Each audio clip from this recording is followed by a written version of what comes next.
আমরা কি দেখি নাই যে বাংলাদেশে ভিন্নমতের কারণে খুব ব্লগার, লেখক, সাহিত্যিক, সাধারণ অ্যাক্টিভিস্ট তাদেরকে কুপিয়ে হত্যা করার সংস্কৃতি এই বাংলাদেশে এরা জন্ম দিয়েছে। তার ধারাবাহিকতায় গতকাল চাঁদপুরে ওই খতিককেও কোপানো হলো।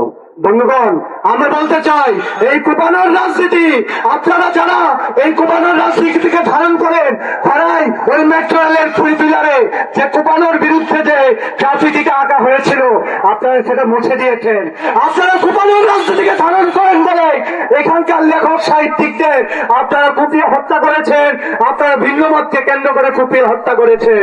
তাহলে কাউকে নিষ্পাপ হবার কোনো কারণ নাই। ওই নতুন সত্যজাত যে বুঝলাটনটি, ওই নতুন যে লুটেরা বাহিনী, ওই এনসিপি যখন বক্তৃতায় দাঁড়িয়ে বলে যে আমরা চাঁদাবাজির বিরুদ্ধে, বিএনপিকে চাঁদাবাজি করতে দিব না, এর পেছনের কথা হলো বিএনপিকে দেব না কিন্তু আমরা ঠিকই করবো।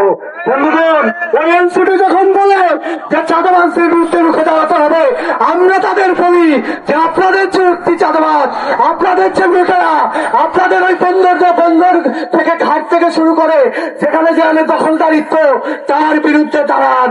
আমরা বলতে চাই ওই কারখানার শ্রমিক যাদের আন্দোলনে আপনারা ঢুকে চাঁদাবাজি করেন, তাদের পকেটের টাকা লুটে নেন, ওই কেন্দ্রের গ্রুপের শ্রমিকের তার যে ন্যায্য রক্তঘামের যে টাকা, সেই টাকা থেকে আপনারা যে চাঁদাবাজি করেছেন, ওই চাঁদাবাজির জবাব আপনাদের দিতে হবে। এই চাঁদাবাজির বিরুদ্ধেও জনগণ দাঁড়াবে।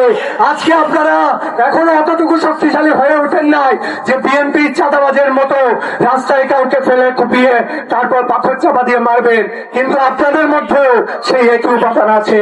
বন্ধুগণ, আমরা স্পষ্ট বলতে চাই, বুর্জোয়া রাজনীতি এই দেশের জনগণের পক্ষে রাজনীতি না।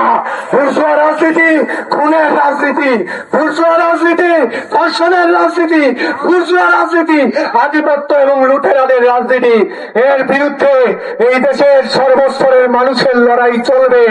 আমরা একই সাথে বলতে চাই, এখানে যত হত্যাকাণ্ড, যত খুন, ধর্ষণ, তার বিরুদ্ধে আমাদের প্রতিবাদ চলবে।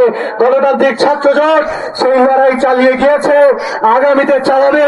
প্রয়োজনে আবারও জুলাই আসবে, আমাদের জুলাই শেষ হয় নাই।